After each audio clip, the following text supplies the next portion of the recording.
preservation of and increased access to the 92nd Street Y Humanities Audio Archives is generously funded by the National Endowment for the Humanities. Hi, everybody. Ladies and gentlemen, welcome. Good evening to the 92nd Street Y. I'm Rabbi David Woznicka. I direct the Y's Bronfman Center for Jewish Life. I want to share with you some programs which are coming up here in the next month at the Y, and then introduce a very special gentleman before we hear from Dr. Shalvi this evening. Later this week, Professor Elie Wiesel will be here to begin the beginning of his three-part series. Thursday evening, his talk is on Shmuel, the prophet Shmuel, the story of a prophet involved in politics. He returns again, not Shmuel, but Professor Wiesel, on November 9th and November 16th. On November 13th, an evening with Dr. Robert Pollack. Dr. Pollack is dean at Columbia University and very involved in the founding of DNA. He's going to be speaking on Judaism and science, a personal perspective. It's his own sort of personal foray into some of the biomedical ethics which have come up as a result of DNA research and some of the conflicts that this has created, I think in his own mind, between, I shouldn't say conflicts, but at least some of the concerns that's created between Judaism and the growth of some of the research that he's been involved in. It looks to be a very interesting evening. Dr. Deborah Lipstadt will also be here on Wednesday, November 15th to give the State of Anti-Semitism address. That's a program we're doing in cooperation with the Simon Wiesenthal Center. Minister Yossi Balin will be here later this month as well. Those of you who have read the catalog, and all of it is in the brochure that's been handed to you, can see that his topic is going to be American Jews and Israel and issues of intermarriage and the like, which he's written a book about. But undoubtedly, he will be addressing some of the questions that we all have about Israel right now, Minister Balin being a major figure in the Knesset in Israel, and I invite you to join us for that as well. Later on in the year, Max Frankel, Ruth Westheimer, Barry Scheck will be here, Dennis Prager, Alan Dershowitz, Ann Royfie, and many others, and you are cordially welcome to join us for those evenings. And now to this evening. Before I introduce Dr. Alice Shalvi to you, I want to take a moment and introduce Dr. Philip Weintraub. This evening, for now the 12th year in a row, we've had the opportunity to learn Bible from a distinguished and eminent scholar of Bible. That is because Dr. Weintraub, Philip Weintraub, and his wife Jamila have supported this program originally in honor and now in memory of a beloved rabbi in Dr. Weintraub's life.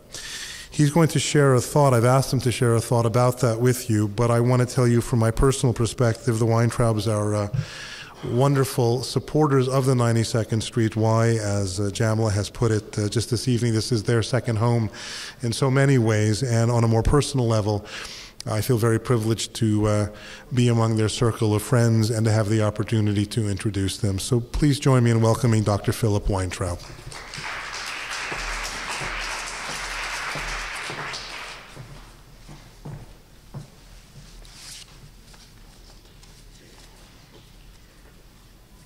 Good evening and welcome to the Aaron Friedberg J.D. Lecture Series in Bible Studies. My wife and I are honored to sponsor these evenings. Rabbi Friedberg was my Hebrew school teacher and the first person to introduce me to the beauty of the Torah.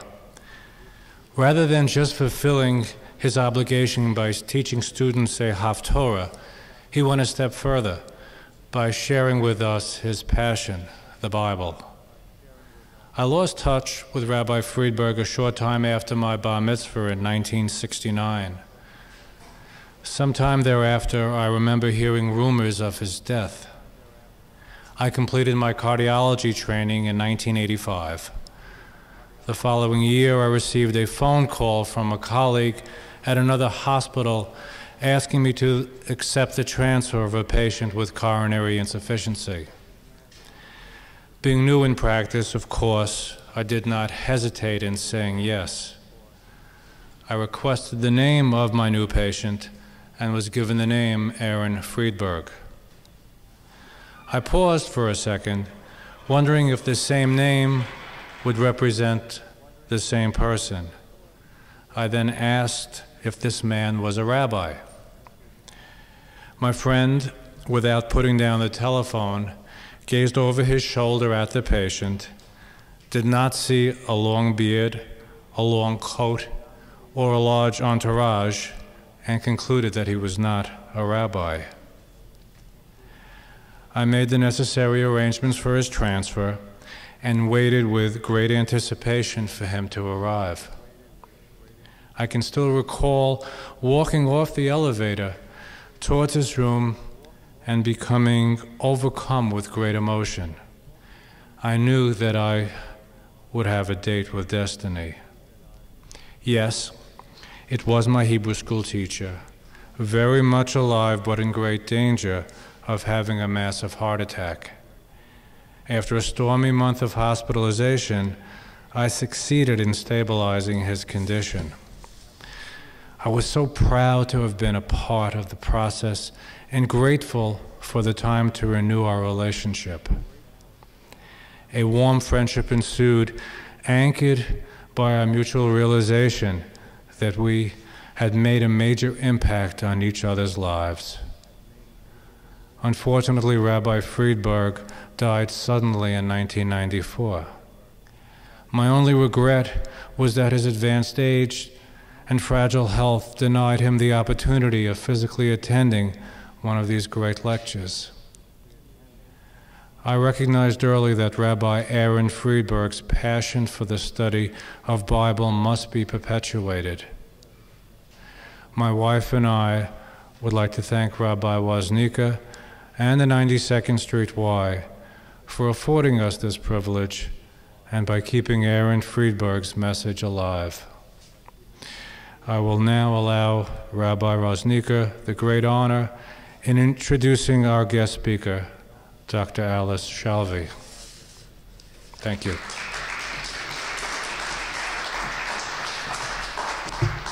Thanks, Dr. Weintraub. It is an honor to introduce her to you. Let me just share a few of important parts of her life. She was born in Germany, educated in England, and emigrated to Israel in 1949. Since then, she has devoted much of her time to feminist issues and the pursuit of women's rights.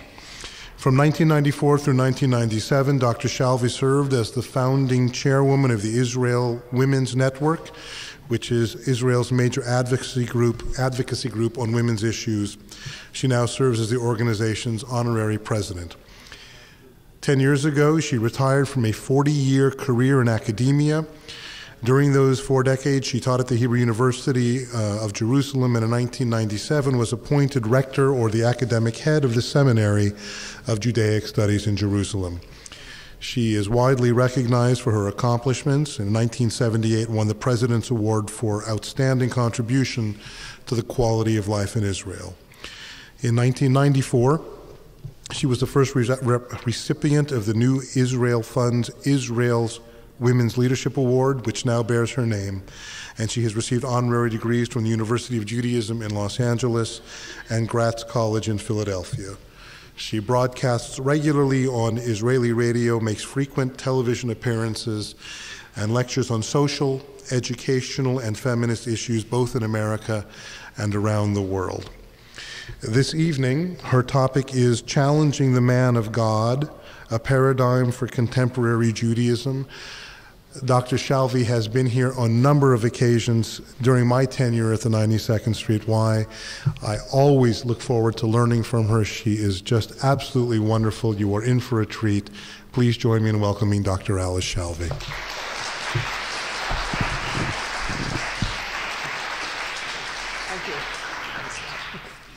Thank you. Good evening. It's really a pleasure to be back at the 92nd Street Y, and it's an honor to have been asked to give this particular memorial lecture. The story that we're going to be reading and studying this evening is a kind of Jewish legend of the saints, a miracle story in which the miracle worker is Elisha, the prophet, that is, as he's described here, a man of God.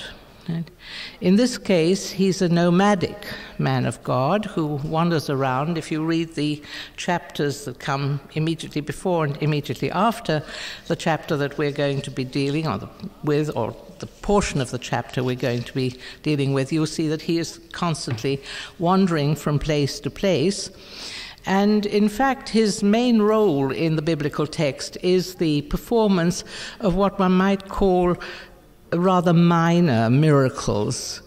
He's not a prophet in the tradition of Moses, of Isaiah, of Jeremiah, who bring God's message to the people, nor is he even as major a figure as his master Elijah, Eliyahu, who defeated the priests of Baal and who was, if you remember, swept up to heaven in a chariot instead of dying a natural death. What we're going to be looking at is then a legend which is, like all legends, characterized by lack of rational explanation of events. It doesn't present those events in any experiential or emotional depth, and the events themselves in these stories are always wondrous, mysterious, enveloped in an aura of incomprehensibility. Almost inevitably, they begin with the words Vayehi Hayom, which is more or less the same as once upon a time. In other words, there's an imprecision, a lack of precision as far as the real time at which this occurred. And some of you may be familiar with Bialik's book of stories, of fables, Jewish fables, which is actually entitled Vayehi Hayom, Once Upon a Time. And I think that as with any fairy story or children's story that begins once upon a time, even those words, Vayehi Hayom, Once Upon a Time, prepare you for the kind of unrealistic, perhaps, story that is going to follow. Certainly, you know that you're in for a sort of conventional story where probably, or in all probability, right, the last words will be, and they all lived happily ever after. Right? And in a way, that's what we have here. So what I'd like to do is, first of all, read the text with you. I hope there are some of you who can follow the text in the Hebrew, which is really what I would prefer to be teaching, but I know that's not realistic. I think that the translation which you have, which may not be absolutely identical with the one that I'm going to be using, or that I'll read the one that you've got, it's a good translation, but there will be a couple of points where I'll just refer to what the Hebrew text is, because it's even more succinct. Hebrew, in any case, is a more condensed language. As you know, you can say in one word what in English takes usually 3 words, right, because it's an inflected language, right? So, for example, instead of saying my book, you say sifri. Right? So the Hebrew is here, I think, particularly succinct. And there are points where the English is unable to use the same kind of succinctness in order to simply convey the meaning. So let's just have a look at the text. And what I'd like you already at this point, as I read it, to note, think for yourself, what happens here?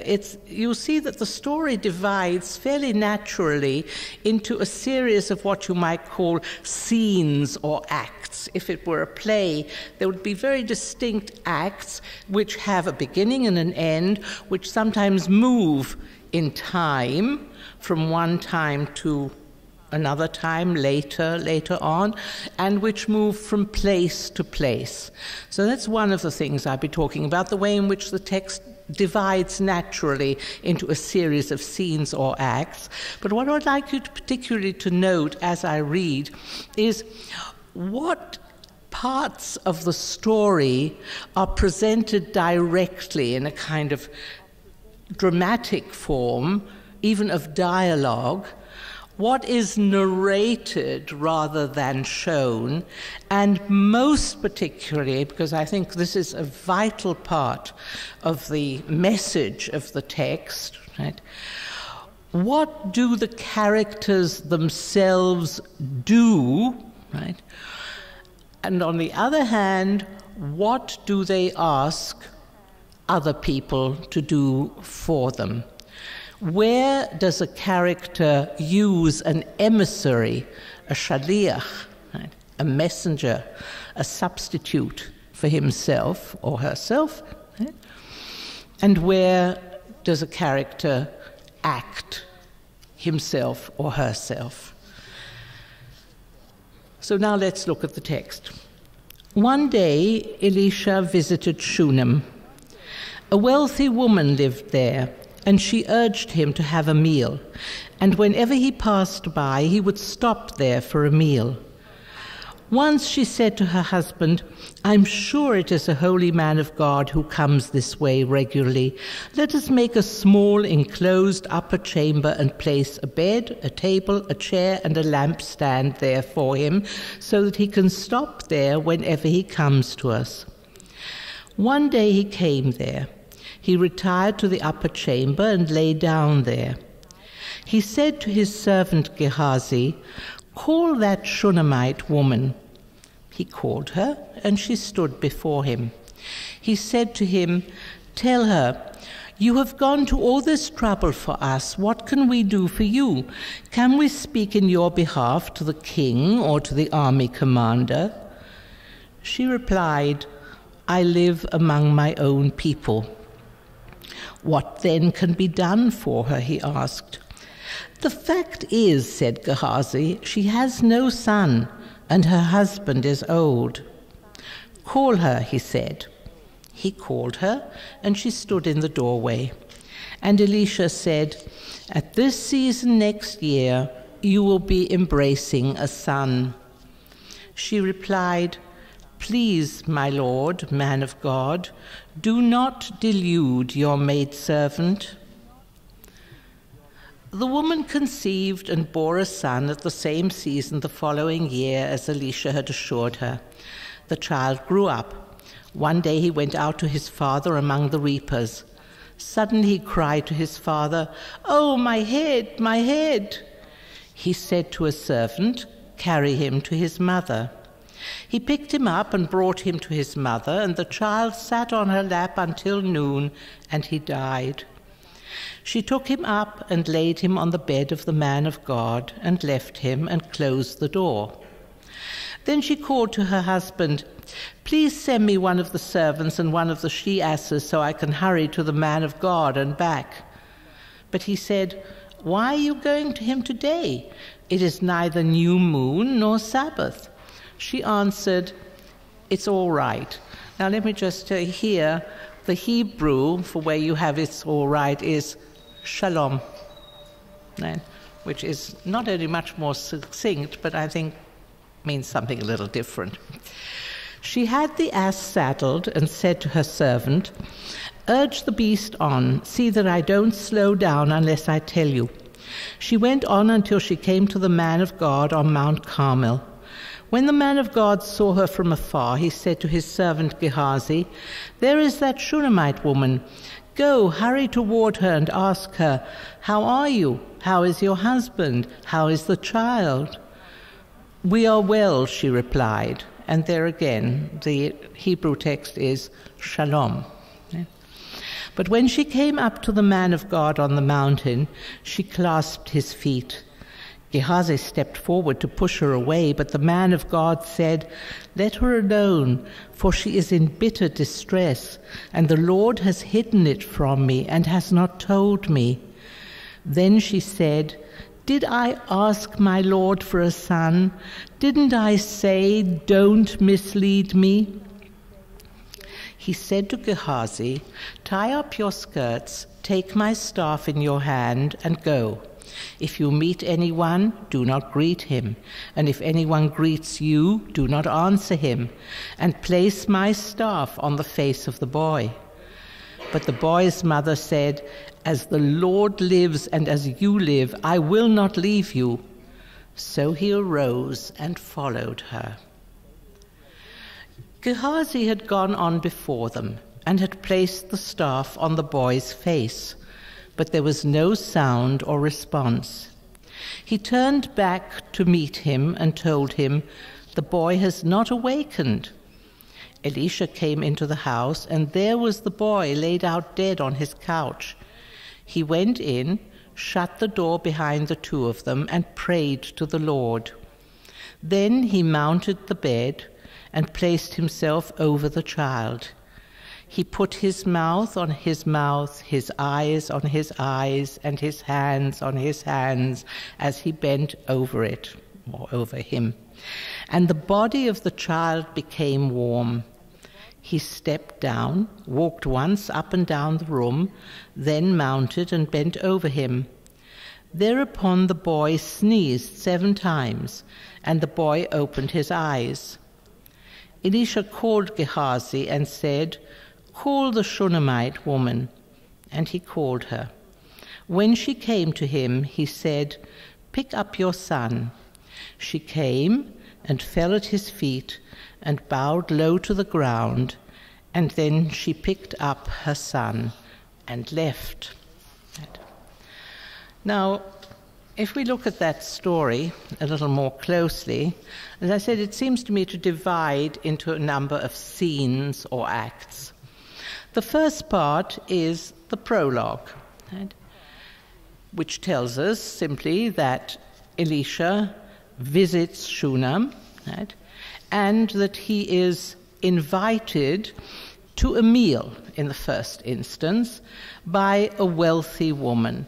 The word for wealthy in the original is gdola, a great woman, right? So it's not just wealth, but it's also, I think, a woman of worth, a woman well known, a woman of dignity, right? And she urged him to have a meal. She urged him. And the Hebrew there is v'techazek, and that's important because we're going to have that word again later on. And the root of lechazek is chazak, right? She took hold of him, strongly, as it were, to have a meal. And then what happened once becomes something that happens regularly. And whenever he passed by, he would stop there for a meal. Right? So that's the prologue. That's the first, preposition, as it were, right? That she invites him, and what happened once, the invitation which he accepted, becomes something frequent or customary. Right? Now, at this point, there's not yet been any mention of his being a holy man. But now, in the next verse, we see that recognizing that Elisha is a holy man, right, a man of God, a holy man of God, that's the phrase which keeps on recurring in the description of Elisha, in the references to Elisha throughout this chapter. Right? Recognizing that he is a holy man of God, she urges her husband to create a sort of little one-room apartment, one might say, a proper room where he can stay. Right? And the room contains, as you'll notice, more than the bare necessities. It's really, as I say, a kind of bed-sitting room. Everything that a man of God or of learning or of study might want, right? There's a bed, a table, a chair, and a lampstand there for him. Okay? And in fact, he starts coming there regularly. Right? As a result, he wants to repay her. And we see in verse 11, right, he's moved to reward her in some way, right, to reciprocate her hospitality and her kindness.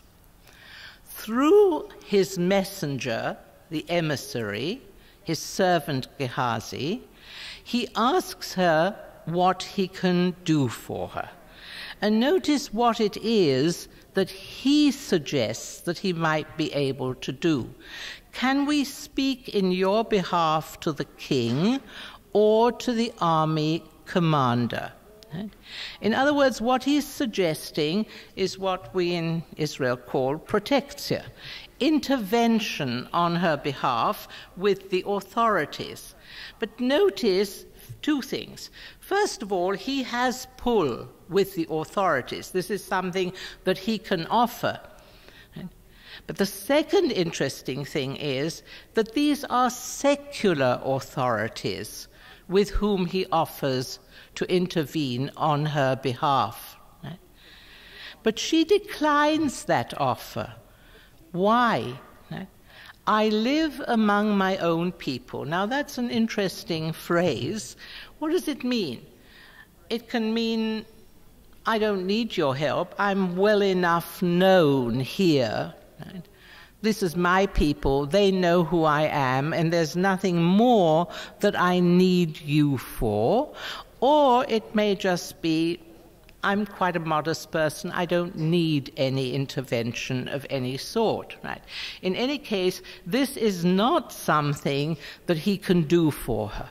Right? But he still wants to do something. Right? And it's Gehazi who obviously has a little more insight, or perhaps because he mixes with the servants downstairs, knows more about the situation, who tells him what it is that the woman really lacks. The fact is, she has no son, and her husband is old, right? She's childless with an old husband, so that the chance of childbearing is virtually non-existent, right? So he calls the woman back. He bids Gehazi call her back and tells her now what clearly he feels is something that she wants, having heard this from Gehazi, right? He promises her that at this season, next year, same time this year, you will be embracing a son. Right? And her response is not to delude her. Right? Don't make fun of me. Or to use the Hebrew, al techazev b'shifchatcha. Right? The root there, kazav, is to deceive or disappoint. Right? And notice how she refers to herself as his handmaiden, shifchatcha.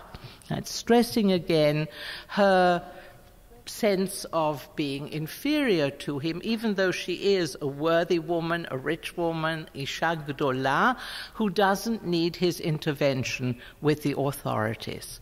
There we have the end of Act 1. It's the promise, right, or the prophecy. Now time passes, right, and we get Act 2. The woman conceived, and indeed, right, the prophecy comes true as she bears a son at the same season the following year as Elisha had prophesied. Right? And then more time passes. Right? We don't know whether Elisha has been visiting in the interim. That isn't relevant at this point. The child has grown up or is older, and one day he joins his father in the fields at harvest time. And obviously something happens, perhaps sunstroke or something comparable. Suddenly he falls ill, right? Crying out, my head, my head. Right? How does the father respond? He calls a servant and bids the servant carry the child to his mother. Right? Again, the use of an emissary, the use of a shaliach. Right? When the child is brought to the mother, she holds him on her lap till noon, when he dies. Right? And there we have, I think, the description of the close physical contact, the immediacy, the solicitousness, right? Unlike the father who bids someone carry the child to the mother, we see the mother sitting, holding the child and nursing him until he dies, right? What does she do? She takes the child up and lays him on Elisha's bed, as if she were returning him to the place from which he had miraculously come. And she closes the door. In other words, she keeps the death to herself. She does not tell anybody about the child's death. Instead, she sets about busily, right,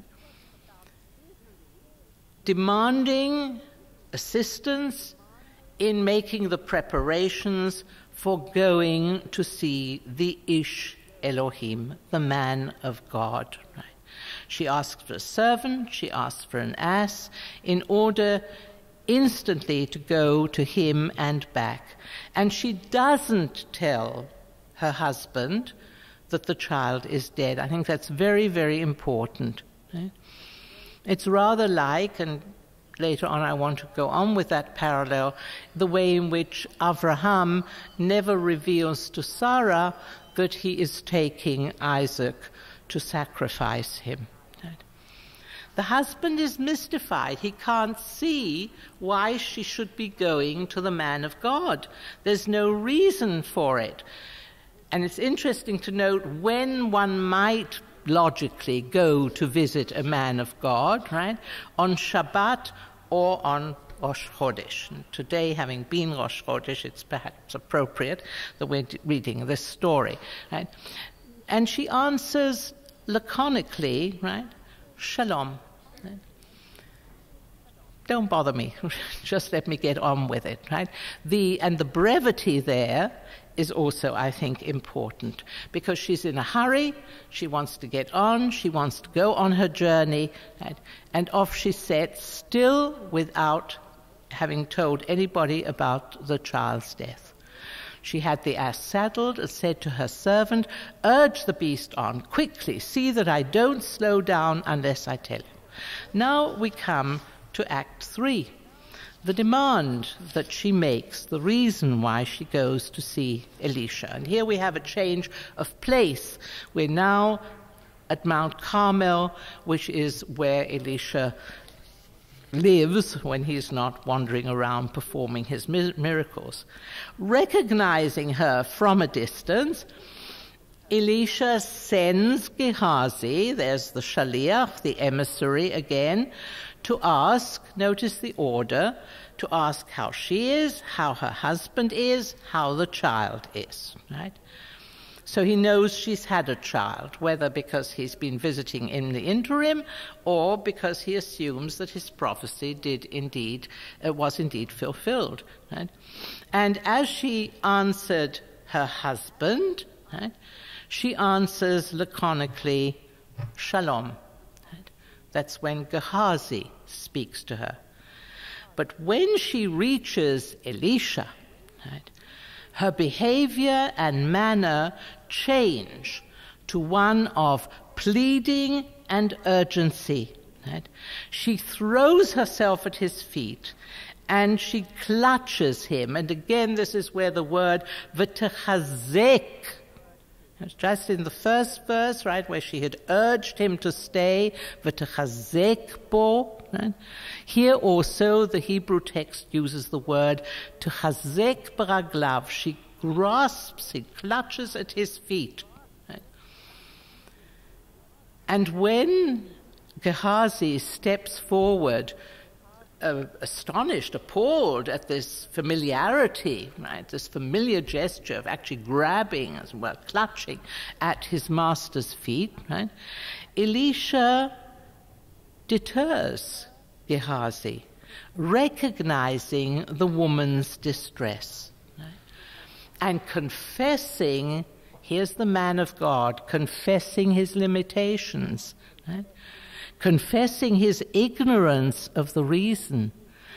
Look at that verse there, that's verse 27. The man of God said, let her alone, for she is in bitter distress, and the Lord has hidden it from me and has not told me. After all, he is not omniscient. Right? Now, she hasn't mentioned death. What she does do is reproach Elisha for having betrayed the prophecy. Right? Did I ask my Lord for a son? Didn't I say, don't mislead me? Right? She reminds him of the past. Right? She implicitly rebukes him for breaking the promise, for having given a false prophecy. Because after all, you said you would give me a son. You said I would have a son, and now my son has been taken away from me. What is Elisha's response to this plea? He sends Gehazi, right? Gives him his staff, right? Sort of his emblem of magic, if you like, right? And sends him, take my staff in your hand and go. Go rapidly. It's rather the equivalent of the way in which she was hastening towards Elisha. Don't stop for anything. Here also, if you meet anyone, do not greet him, and if anyone greets you, do not answer him. And what is he to do?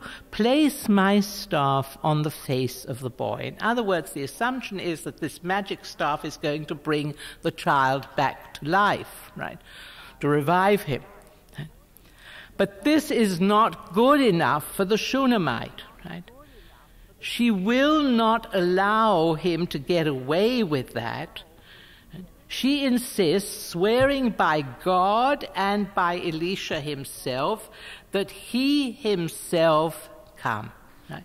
As the Lord lives and as you live, I will not leave you. Right? And so now he follows her. He defers to her. Right? Who follows whom? He arose and followed her. Right? And she is now leading him. She has won him over, right, with her insistence that he fulfill his duty and not do it via a shaliach, an emissary. And so we come to the final act, the final scene of the miraculous revival and restoration. We're back now in Shunem. Gehazi has already obeyed Elisha's instructions, but to no avail, as he reports to Elisha. And he says, I did what you told me to. I put the staff on the boy's face. Nothing happened. The boy has not awakened. So now Elisha himself intervenes. And notice what he does, how this miraculous bringing back to life takes place. Really. The immediacy of the action here. Elisha came into the house, verse 32, and there was the boy laid out dead on his couch, on Elisha's couch. He went in, shut the door behind the two of them, just as the Shunammite had closed the door in order to leave the child in privacy without anybody knowing. Again, there are now the two people alone, and prayed to the Lord. Right? He asks for God's help. And then he performs a kind of artificial respiration. But look at the immediacy of that, the bodily contact there. Then he mounted the bed and placed himself over the child. He put his mouth, and it's in the Hebrew, of course, it's not its mouth. The child is a he, right? So I don't know why the translation evades that. He put his mouth on his mouth, his eyes on his eyes, and his hands on his hands as he bent over it. That exact correspondence between the two bodies, right, is important. And after the first time, right, the body of the child just becomes warm. Then he steps down, he walks the realism of this description is, I think, fascinating. He walks once up and down the room, then he repeats that action, whereupon, in sort of typical legendary style, almost fairy tale style, right, the boy sneezes 7 times, right? And the 7 is, of course, as we know, a magic number, right? And the boy opened his eyes. In other words, that immediate resuscitation works. At which point Elisha calls Gehazi and says, call the Shunammite woman. We're back as in the first occasion when he bid Gehazi call her in order to ask her what he could do for her, right? And he called her. When she came, he said, pick up your son, Se'i benech. And by the way, that word, the use of the verb se'i, to pick up, to lift up, to carry, is also what the father had used when he bid a servant carry the boy to the mother. Now look at the economy of that last sentence. She came and fell at his feet as she had when she appealed to him, but now not clutching him, but in a gesture of thanks, right, of subservience again, bowed low to the ground. Then she picked up her son and left without a single word. Right? The gratitude, the thanks come presumably in the action of falling at his feet, right? It's as if she were accepting this as her due, no words needed, or one might say, well, she's too overwhelmed to have any words to speak. Right? Now, when we look at this story, I asked you to consider who uses emissaries and who does things directly. Elisha, of course, is the one who is constantly sending his servant Gehazi to do things for him. He sends Gehazi to bring the woman in. Right? He bids Gehazi ask her what she wants. He could just as easily have addressed her directly. He doesn't. Right? He sends Gehazi to meet the woman when she comes to him on Mount Carmel, and he sends Gehazi to revive the child. And similarly, and I think amazingly, the father sends a servant with the child to the mother. Right? The father does nothing himself, at least not in the story as it's told. Right? These are the points in the story at which somebody uses a shaliach, an emissary. Where and who, right, who performs direct action and at which point? The woman, the Shunammite. It is she who urges Elisha to eat. It's she who initiates the building of the room. It's she who perceives that he is a holy man of God. It's she who holds the boy on her lap till he dies. It's she who lays the boy on Elisha's bed and closes the door. And doesn't tell anyone about the death. It's as if she refuses to accept that death. She rejects the death, right? She calls her husband and requests the servant, the ass, and she hastens to Elisha, wasting no words, right? And then she grasps Elisha and compels him to follow her, and at the end she takes up the boy and leaves. Right? What Elisha does himself is to prophesy, to pray, and ultimately to restore life in a most direct method. The one thing that Elisha does in a most unmediated way is that laying of his own body in correspondence onto the child's body. Right? But until that time, right, he really constantly uses someone else to do things for him. The stress here, I think, is on the need for personal action. Right? And we remember, we read in the Haggadah, right? Ani velo hashaliach. God was the one who brought the people of Israel out of Egypt. I am not my messenger. Right?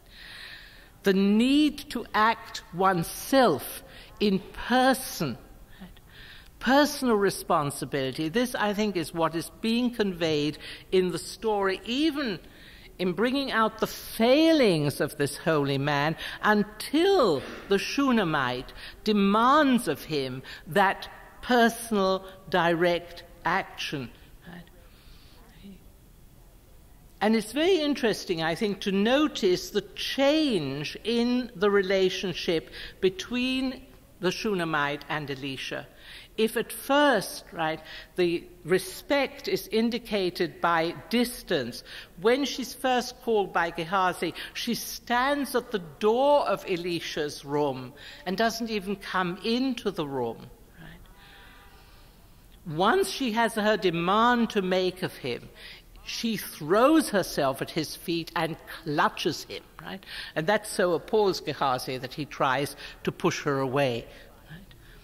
Again, the immediacy of that physical contact is, I think, an important point to notice. Right? So the difference between the two, between Elisha's detachment and use of a substitute and the directness of the woman, is, I think, a very essential point in the story. The story also takes up several themes with which we are, I think, very familiar from earlier passages and stories in the biblical text. Right? And I think it echoes those themes for anyone who, like most Jewish readers, would be familiar with the entire canon. First of all, the woman's barrenness. And the implication in Gehazi's telling Elisha what she really wants, the implication that no woman can be wholly contented if she has no son. Right? And we know this theme from Sarah, Rivka, Rachel, Hannah. It's a repeated story. Right? That the completion, the total happiness, the fulfillment of the woman comes in childbearing.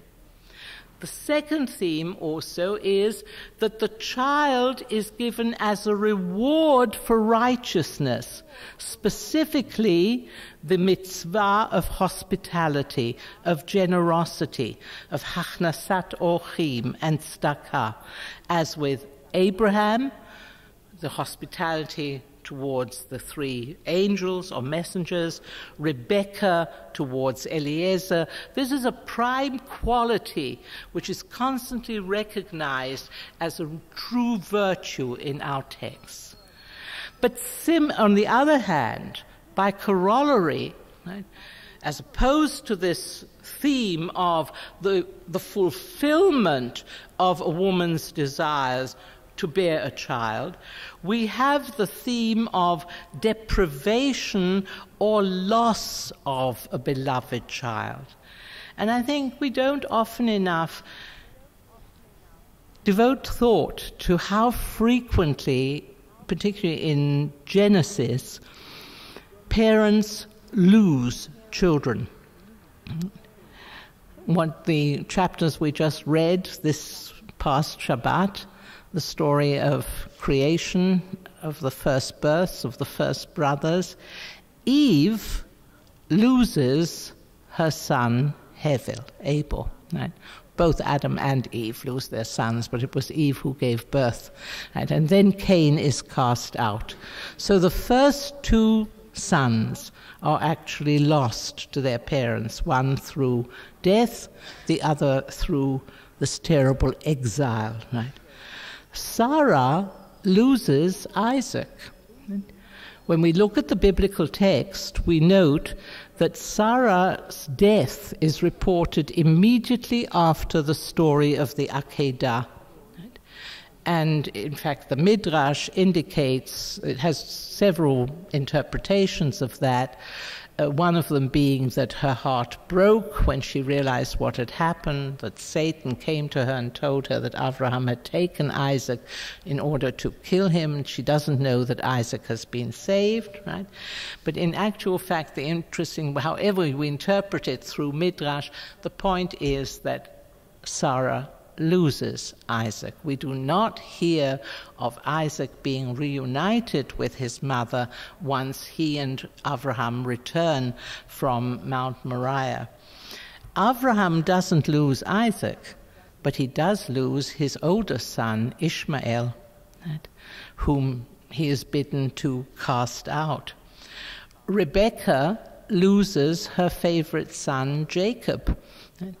When he's threatened by his brother Esau, she sends him away to safety, and she dies. Right? She never sees him again before her death.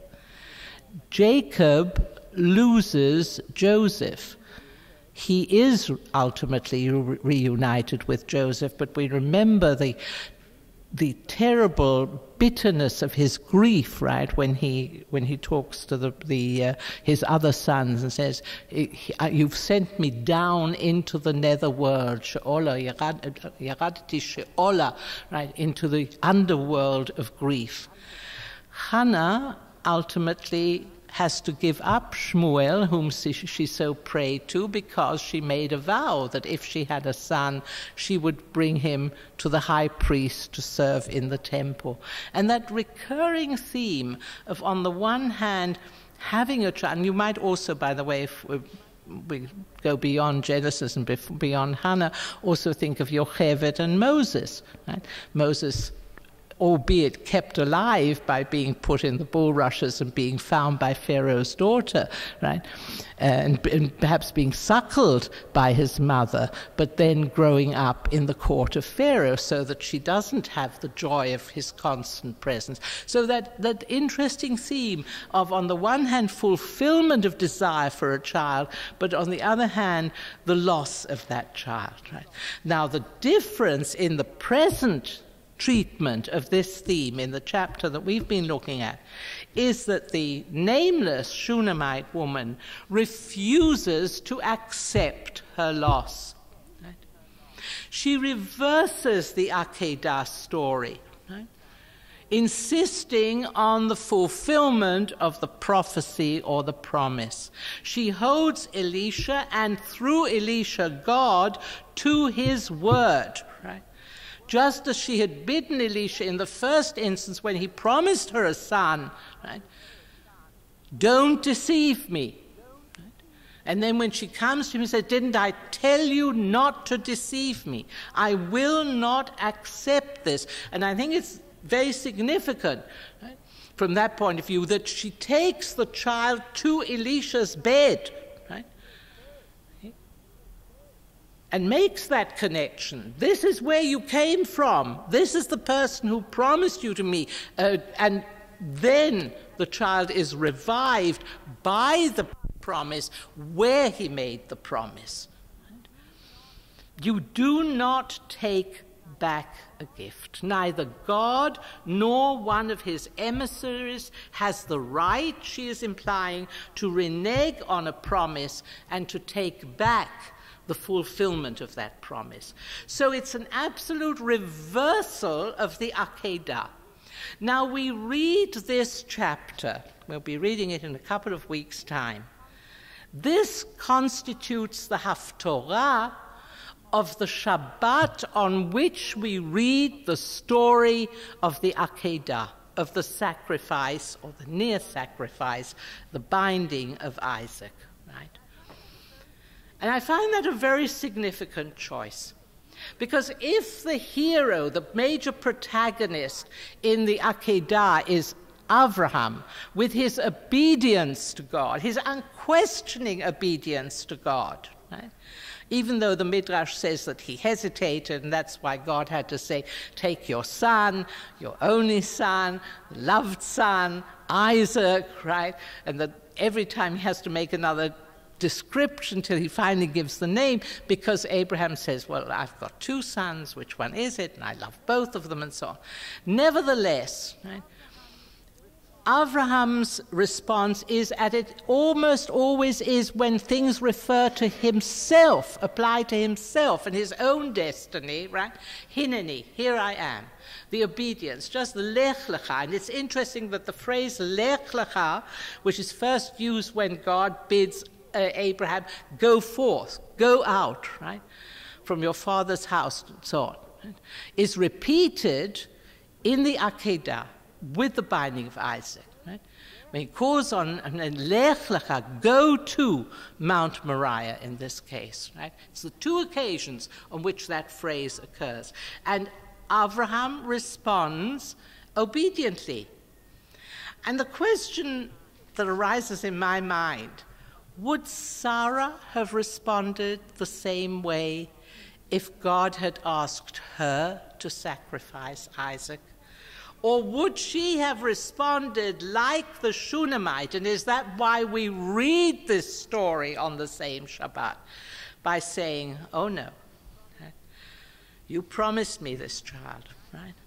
I waited 90 years for this child, right? Okay? And you're not going to take him away, right? So if there's a moral to be learned from this story of the Shunammite, which the Shunammite teaches both Elisha and perhaps God, right, is the one of keeping a promise, of responsibility, right? And this brings me to the use of this story, or seeing this story as a paradigm for our own time. Because what we have here is a woman who essentially respects the holy man, the servant, the representative God, but challenges the prophet's right and implicitly God's right to revoke his promise. When an injustice appears to be done, one cannot let it go by unchallenged. Today, in our own time, there are innumerable areas in which women, and in our case, we're talking specifically about Jewish women, are challenging male authority, as any citizen has the right to do.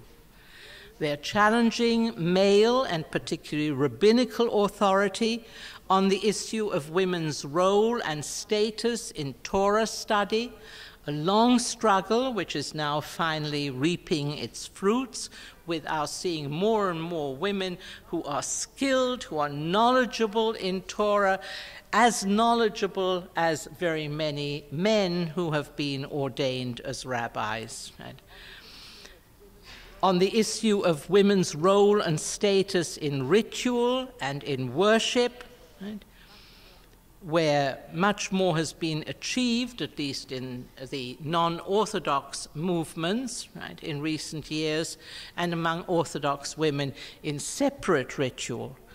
They are challenging the rabbis perhaps most strongly, most stridently, I would say also, on the one issue which has not yet found a solution, a major issue of personal status, women in the rabbinical courts, women on the issue of divorce and release from the status of being anchored to a man who refuses to give them the get, the bill of divorcement, right?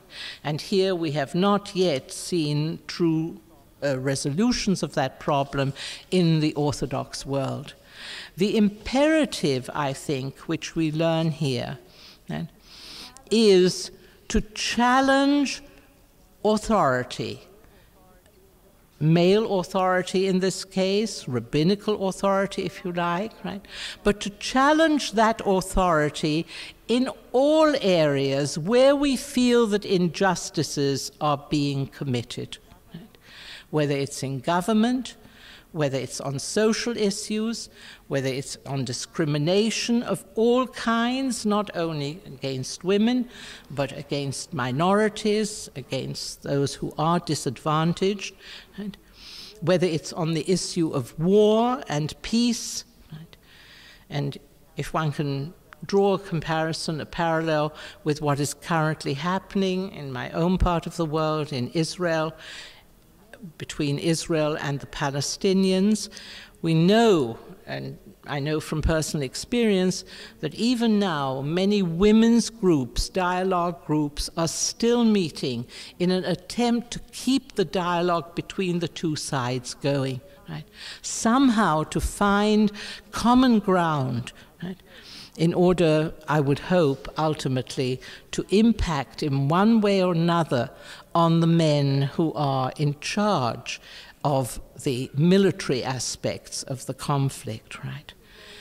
And if that is the role of women today, to follow the Shunammite in challenging the man of God and even God himself, right? Then on the part of Elisha, of the male authority, one would want to see a similar need for humility in those that have the authority, a similar readiness to listen not only to the people over whom they have authority, but most particularly to the women's voice among those people. Thank you.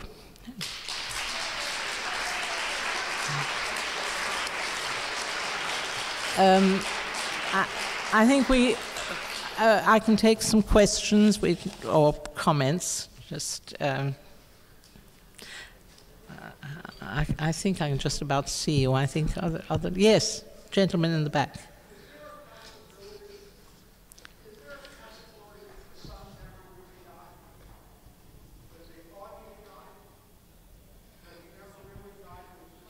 I'm sorry, I can't hear. I'm sorry, I have a microphone, you have.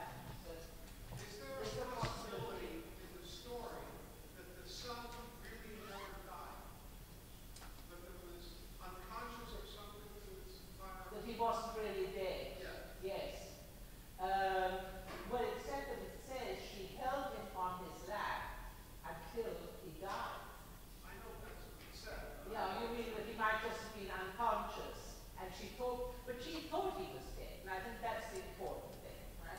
Whether he really was. So in other words, what you're questioning is the true miraculousness of the revival, that it really was sort of just artificial respiration. Is that what you're implying if you say he wasn't really dead? But to all intents and purposes, she thought he was dead, and the text uses the word, right? And he died. So I don't know whether we're really, I don't think the text is implying that there isn't a real death. On the contrary. I mean, that's the miraculous part. Of course, there later, when I said before that there are lots of these miraculous stories, legends of the saints and so on, you have exactly the same thing later on with Jesus. Reviving people from the dead. It's that, again, those stories of, and it is revival from the dead. It's the same with Lazarus in Jesus resurrecting him. So whether it ever really happened or whether in those cases it was just a clinical death or supposed death, but nevertheless the revival, the resurrection is definitely perceived as miraculous. Yes? Just speak up, because it's very hard for me. That is, it was after all the rabbis who decided to make this the Haftorah of the day, so maybe the rabbis understood more than you're giving them credit. Oh, I'm prepared to give them credit, yes.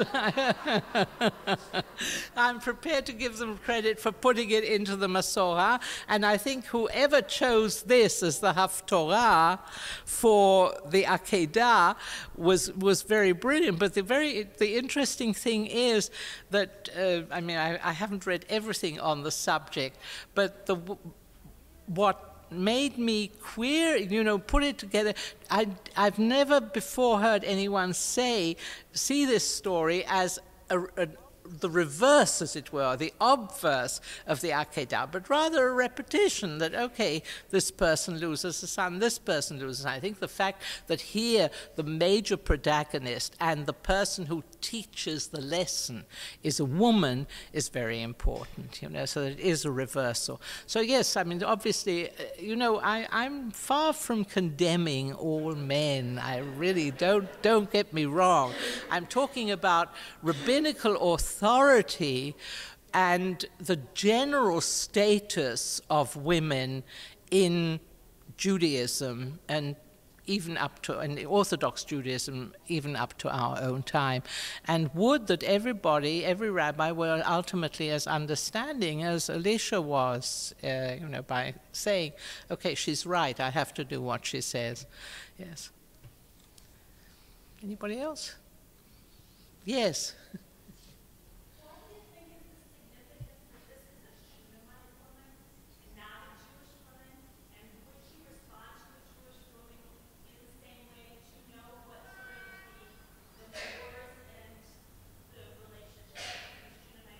Yes, no, I don't know whether that's so important, because obviously the God that the Shunammite woman believes in, right, that she perceives Elisha as representing, is the universal God. Right? And perhaps it's even more significant. And by the way, we don't know. I mean, she lived in Shunem. It doesn't mean that she wasn't Jewish. She lived in Shunem. Right? But she sees Elisha as a holy man of God, and she accepts his prophetic or divine qualities. Right? And I think that's the important thing. They're not. Again, of course, as in so many of the stories where women appear in the biblical text, the fact that she has no name, right? There are so many, so innumerable nameless women in the Bible. And this is just another of those cases. Yes?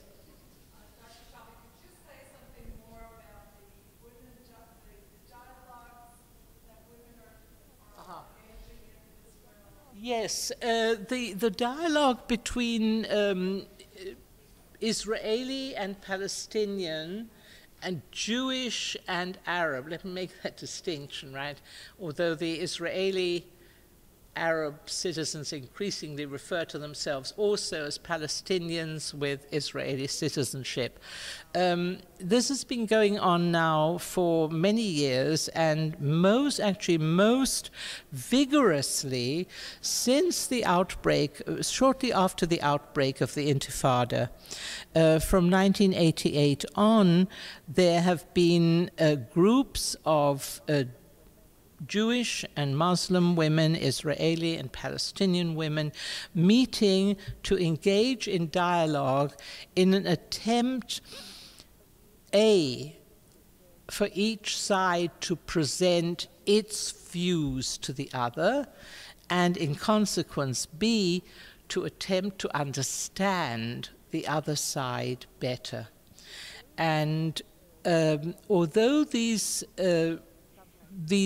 groups, sometimes large groups, sometimes smaller groups, sometimes official ones. One of the best known, I think one of the most successful ones, has been the Jerusalem Link, which comprises two groups, Bat Shalom in West Jerusalem and the East Jerusalem Women's Council in East Jerusalem, and together forming what they call the Jerusalem Link, with ongoing communication and dialogue between the two sides, and even some joint efforts at economic collaboration and so on. The interesting thing has been that many of those groups have survived despite the often increasing severity of the conflict between Palestinians and Israelis. I think for one thing, if I can speak from my own experience, very often the groups developed from a personal encounter, albeit a mediated encounter, between one Israeli Jewish woman on the one hand and one Palestinian, usually Muslim or Christian woman on the other, then bringing in their friends. It's what happened in my particular case. When I first met a Palestinian woman through, by the way, the agency of the person who was at that, Father Emmanuel, who was at that time the abbot at the Dormition Church in Jerusalem, he introduced me to a Palestinian woman, a Christian woman, who had a doctorate in botany, which she had studied in Germany. It was the first time. I've lived in Israel, as I think you heard, since 1949. It was the first time that I had met face-to-face in order to have a conversation with an Arab woman of my own, a similar background to my own, in other words, academic education and so on. We began by talking about very mundane matters, establishing, who we were. How, are you married? Do you have children? Talking about ourselves, finding out about each other on a very personal level. The first time we met, although we talked for 2 hours, it was, I think, only in the last 10 minutes that we got on to anything political, right? It was on a personal level. At the end of that first meeting, we decided to meet again and that each of us would bring along a couple of our friends. And from that developed a dialogue group, right, between Israelis and Palestinian women.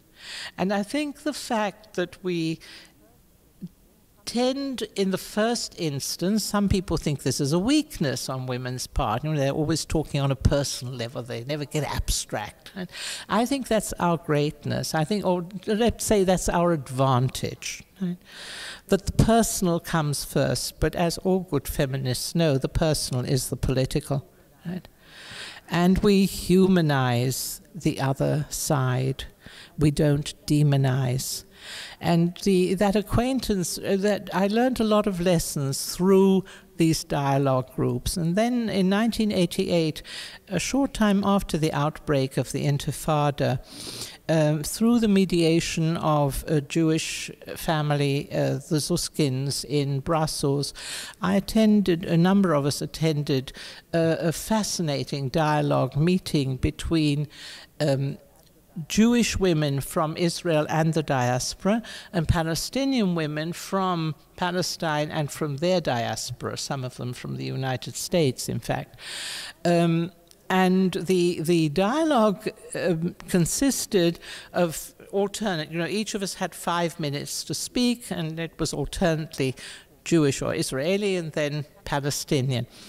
Hanan Ashrawi, by the way, was sort of the head of the Palestinian side. That was when I first encountered her. And our side was led by Shulamit Aloni, Nomi Chazan, who was not yet a member of Knesset, then Shulamit Aloni was. And it was horrendous at first. I mean, the opening speaker on the Friday night was Hanan Ashrawi, and she just, in her brilliant rhetoric, just let go at Israel and at the occupation and the Intifada and so on.